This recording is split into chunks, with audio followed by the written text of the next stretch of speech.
লাগাই দিতে পারে কে? কিন্তু আমরা দুঃখ কষ্ট বেদনা কিছু একটা হইলেই সবার আগে আল্লাহরে শেয়ার করার আগে ফেসবুকে শেয়ার মেরে দেই।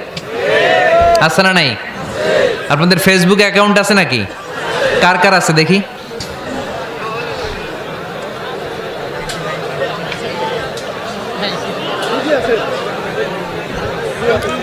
আছে আছে। এটার জন্য আমরা ভালো কাজে লাগাই, ঠিক কিনা? আপনি চাইলেই এমনভাবে ফেসবুক ফ্রেন্ড লিস্ট করতে পারেন যারা ভালো ভালো জিনিস শেয়ার করে, যারা মোটিভেশনাল জিনিস শেয়ার করে, ইসলামের পক্ষে কথা বলে।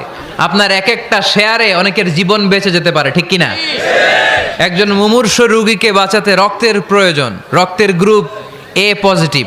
যারা রক্ত দান করতে আগ্রহী তারা এই নাম্বারে যোগাযোগ করুন। ফেসবুকে মাঝে মাঝে এরকম নিউজ আসে না নাই? আপনি just you put down in share, শেয়ারের মধ্যে একটা পুট করে দিলেন, একটু শেয়ার মেরে দিলেন, ছড়িয়ে পড়লো হাজার হাজার ফেসবুক ফ্রেন্ডদের কাছে।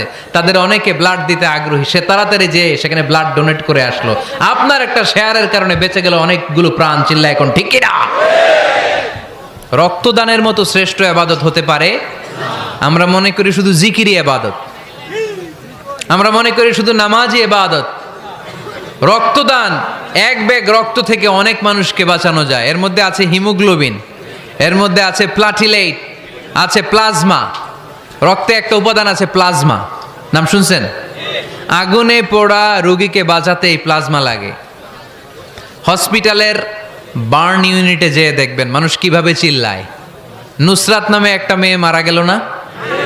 এক বদমাইশের কবলে পড়ে মারা গেল না? তাকে আগুন জ্বালিয়ে দেওয়া হয়েছিল তার গায়ে, তার প্লাজমাগুলো জ্বলে গিয়েছিল।